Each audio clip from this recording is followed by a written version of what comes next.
Olá, vamos mostrar aqui hoje rapidamente um breve tutorial de rede de Petri para modelagem de processos. Esse tutorial é patrocinado pela Tectia e a rede de Petri é utilizada em várias criações e análises de processos que nós fazemos durante o desenvolvimento dos nossos sistemas. Vamos lá.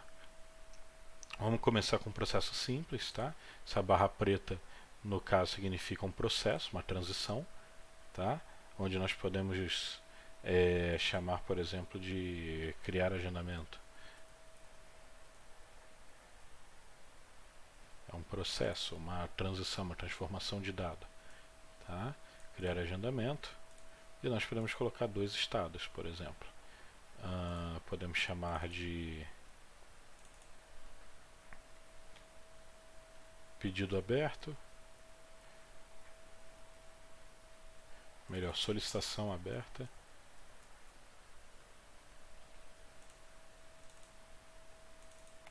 e aqui agendamento realizado, agendamentos realizados. Isso aqui é só ilustrativo, só para vocês verem como é que funciona o básico da rede de Petri. Então nós possuímos aqui o nosso processo, que é criar agendamento. Temos uma solicitação aberta e a posição de agendamentos realizados. Então aqui nós vamos colocar na posição de solicitação aberta, nós vamos colocar 3 solicitações abertas, 4, vai? 4 solicitações abertas. E vamos dizer que uma solicitação aberta é uma pré-condição para realizar o processo de criar agendamento. Esse processo de criar agendamento que depois gera um agendamento realizado. Então, basicamente, a solicitação aberta, como pré-condição do processo de criar agendamento, retorna uma posição nova, um token novo, que é o que a gente chama, do que a gente chama essas bolas pretas, dentro, que na verdade são entidades, né, dentro do sistema maior. Ao criar agendamento, gera um agendamento realizado, tá? Se a gente quiser, a gente pode simular isso. Eu vou colocar aqui 4 tiros, né, que é o que vai acontecer, 4 disparos desse processo, porque tem 4 entidades de solicitação aberta, e como vou passar uma solicitação para gerar um agendamento realizado, eu tenho certeza que vão ser todos agendados, né? Afinal, não existe nenhuma outra pré-condição. Por exemplo, eu poderia vir aqui e adicionar uma outra pré-condição. Uma condição chamada, por exemplo, eu tenho que ter um atendente disponível para fazer esse agendamento. Então, atendente disponível. Eu tenho que ter um atendente disponível. E se eu possuir um atendente disponível, aí eu consigo gerar um agendamento, né? Então, eu vim aqui e vou mandar de novo os 4 disparos do processo em 50 milissegundos. Aqui é só uma questão de visualização. E nós vemos que nenhum disparo foi realizado. Por quê? Porque nós não temos nenhum atendente disponível. Então nós podemos aqui colocar 4 também, ou melhor, 3. 3 vai ser melhor para vocês visualizarem. 3 atendentes disponíveis, vou mandar simular. 4 disparos. Ok, 50 milissegundos. E nós vemos que nós tínhamos 3 atendentes disponíveis. Nós não recolocamos o atendente como disponível, então ele gerou das 4 solicitações abertas, cada atendente atendeu uma solicitação e conseguiu realizar 3 agendamentos. No caso, acabaram os atendentes e ainda possui uma solicitação aberta. Para resolver isso, nós poderíamos, por exemplo, criar uma nova posição de atendente ocupado, por exemplo. Atendente ocupado.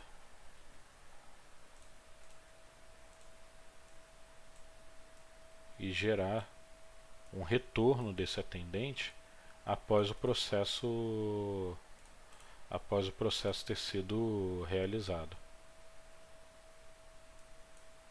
No caso, depois da criação do agendamento, nós geramos um atendente ocupado e ele passa por um processo de finalização de pedido, por exemplo. De pedido. Finalização de pedido. E aí a gente pode até colocar, por exemplo, um atendente.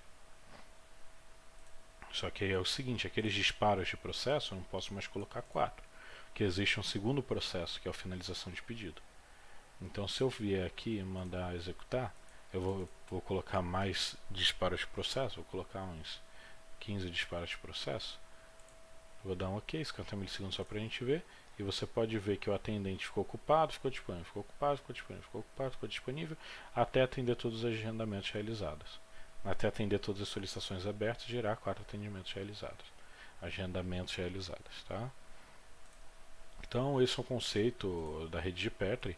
Lembrando que isso daqui é realizado somente com uma rede de Petri de uma cor, sem diferenciação de probabilidade, peso, disparos automáticos, integração de sistema nenhum. Isso aqui a gente está mostrando agora só a modelagem do processo. Então vamos levar para um processo um pouquinho mais complicado. A gente tem aqui um processo, por exemplo, montado de uma sorveteria. Processo de uma sorveteria, onde tudo começa nos clientes. Então nós temos aqui 85 clientes por telefone. Lembrando que na rede de Petri a gente poderia dizer que aqui entram clientes sem limitação de número. Poderia ser infinitos clientes aqui num determinado período. Clientes de caixa que entram também. Aqui a gente separou mais ou menos uma semana de uma sorveteria. Então 85 clientes por telefone, 33 clientes no caixa. Sendo que nós temos aqui 3 atendentes de call center disponíveis. Ou seja, para atender esses 85 eu só tenho 3 pessoas para atender. Para atender esses 33 clientes de caixa, eu tenho 2 atendentes de caixa disponíveis. Né? Para atender os clientes de caixa, eu tenho 2 atendentes de caixa disponíveis. Após a geração do pedido, ou seja, esses atendentes geram o agendamento do pedido ou a montagem do pedido. E vem aqui, gera um pedido aberto. Vem aqui no pedido aberto, gera um pedido aberto novo. Além disso, gera também um atendente de call center ocupado e um atendente de caixa ocupado. Certo? Que logo depois, ao finalizar o pedido, eles voltam a ficar disponíveis. Tá? Processo interno da sorveteria a gente colocou só para exemplificar. Chegou o pedido aberto, eu preciso ter cozinheiro disponível. Veja, é a mesma situação daquela pré-condição que a gente colocou lá atrás. Nós temos o processo de montagem do sorvete, ou seja, montar o sorvete. Nós temos como pré-condição que nós temos que ter um pedido aberto, pelo menos, e pelo menos um cozinheiro disponível para gerar efetivamente sorvete montado e o cozinheiro ocupado. Assim, ao finalizar o sorvete, o cozinheiro volta a ficar disponível. O sorvete montado, que por fim, ao realizar a entrega, por exemplo, se for um cliente que chegou de call center, chama como pré-condição a presença de pelo menos um motoboy para fazer a entrega. Então, realizar a entrega, o cliente fica satisfeito com o sorvete entregue e o motoboy fica ocupado por um determinado período de tempo e depois retorna para a garagem, faz o caminho de volta que torna ele disponível novamente. E a mesma coisa para os clientes que forem de caixa, onde eu posso tornar o sorvete servido, né, na mesa, e eu tenho que ter como pré-condição um sorvete montado e um garçom disponível. Tá? Sorvete montado e um garçom disponível vão gerar sorvete servido na mesa e um garçom ocupado. Tá? Nós já iniciamos os nossos números iniciais. Então temos um motoboy disponível, 3 garçons disponíveis, 2 cozinheiros, 2 atendentes de caixa, 3 atendentes de call center. Essa é a empresa, esse é o staff da empresa. Nós temos 85 clientes por telefone, 33 clientes de caixa entrando, aproximadamente uma semana de funcionamento. E vamos colocar aqui também o número aproximado de disparos de processos, de disparos de eventos, de uma semana aproximadamente dessa sorveteria. No caso, 300. Então vamos dar um OK, 50 milissegundos, vamos dar um OK e vamos ver como é que o processo está sendo executado. Então a primeira coisa que a gente consegue notar durante a simulação desse processo, que ele está fazendo 300 disparos, as barras que eram pretas ficam vermelhas conforme elas podem ser disparadas. Tá? Então nós vemos que essas 4 barras aqui do final quase não ficam vermelhas em comparação com as outras. Ou seja, não está chegando tantos pedidos quanto era necessário aqui. Naturalmente, o nosso motoboy está disponível e não tem nenhum sorvete para levar. Nós temos 3 garçons disponíveis e não existe nenhum sorvete para ser levado. Enquanto nós temos 43 pedidos abertos e 2 cozinheiros ocupados fazendo sorvetes. Então quer dizer, nós não temos pessoas suficientes na cozinha para dar conta dos pedidos que foram abertos. Então a gente começa a manipular esse processo para ver se a gente dá uma cara melhor para esse desenho. Por exemplo, vou tirar 2 garçons que tinham aqui. Aqui tinham 3 garçons disponíveis, estou tirando 2 e colocando 2 aqui no esses 2 garçons para ajudar na cozinha. Às vezes um deles sabe cozinhar, sabe alguma coisa de cozinha. Às vezes a gente consegue improvisar eles para lavar prato, alguma coisa do tipo. Mesmo se ele não souber nada de cozinha, então vamos botar ele na cozinha para ajudar os cozinheiros, né? Com isso a gente deve diminuir agora os pedidos abertos. Então vamos tentar de novo. 300 disparos, 50 milissegundos. Dessa maneira a gente já viu ali que está havendo uma redução, né, nos pedidos abertos, porque a esse ponto já estava em praticamente 30 pedidos abertos acumulados na posição de pedidos abertos que está bem aqui. Está bem aqui. No caso, antes nós tínhamos 41, baixou para 33. Quer dizer, ainda não foi suficiente. Outra coisa que a gente tem que ter atenção é o seguinte: nós temos 2 atendentes de caixa disponíveis e 44 clientes no telefone acumulados, enquanto nós temos 3 clientes, atendentes de call center, ocupados. Então nós temos muitos clientes por telefone e não estão conseguindo dar vazão, enquanto os clientes de caixa estão ficando tranquilos em determinado período da semana. Então nós poderíamos, por exemplo, remover um atendente de caixa e colocar ele para atender no call center. E assim ir calibrando até o processo efetivamente funcionar. Nós vamos então fazer a nossa última simulação. E você pode ver primeiro, os clientes de caixa obviamente estão sendo atendidos em um ritmo menor, porém nós temos mais clientes por telefone sendo atendidos. Do mesmo jeito que aqui nós conseguimos evitar um acúmulo muito grande de pedidos abertos, nós estamos agora aqui na faixa de 20, 24, 22, terminamos com 22. Antes nós terminamos com 31, dessa vez os processos deram mais certo. Nós tínhamos 41 pedidos abertos aqui. Tínhamos 41 pedidos abertos aqui inicialmente, conseguimos baixar para 22. E com 4 atendentes de call center, nós conseguimos diminuir a quantidade de clientes por telefone acumulado e equilibrar um pouco esse número. Afinal, aqui não tinha nenhum cliente de caixa, nós sempre tínhamos dois caixas disponíveis aqui, porque já tinha atendido todo mundo. Então agora tem um pequeno número na fila ainda do caixa e nós temos aqui um atendente disponível para atender.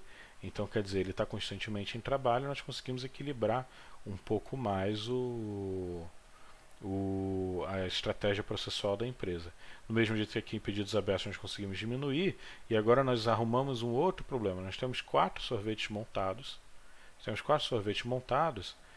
O garçom está tentando atender o máximo possível e o motoboy também, mas estão acumulando sorvetes montados aqui. O que isso quer dizer? Isso quer dizer que o sorvete montado, todos que são familiarizados com sorvete sabem que sorvete montado por bastante tempo derrete. Então não pode ficar montado aqui. E dessa maneira a gente tem que ir calibrando o sistema até efetivamente esse processo dar certo. Efetivamente esse processo dar certo ou arrumarmos uma solução processual, às vezes mudar o processo, às vezes arrastar uma seta para algum lugar, criar uma nova etapa, criar uma solução com base nisso. Esse sistema de rede de Petra que nós estamos vendo aqui, ele gera um sistema que ele é integrado com o sistema nosso da Tectia, chamado EBP, que é o Enterprise Business Planner. Basicamente isso que a gente está desenhando se transforma no fluxo processual sistemático da empresa também.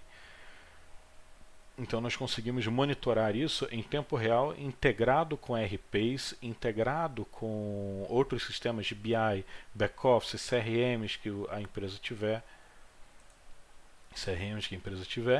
e efetivamente representar a realidade dessas posições. Até sistemas de SGT, sistemas de automação industrial e entre outros, exatamente para mapear onde cada processo está falhando, qual que é o engarrafamento, como melhorar, onde melhorar e por que melhorar e qual vai ser o resultado efetivamente desse esforço. Isso era o que eu tinha para mostrar para vocês hoje sobre a forma que nós trabalhamos aqui nas análises de processo. Nós fizemos aqui uma análise processual corporativa, mas esse processo é aplicado a esse tipo de modelagem de processo, pode ser aplicada para qualquer nicho que nós consigamos, que nós tenhamos o conhecimento processual suficiente. Tá? Foi um prazer e espero ouvir de vocês. Tchau, tchau.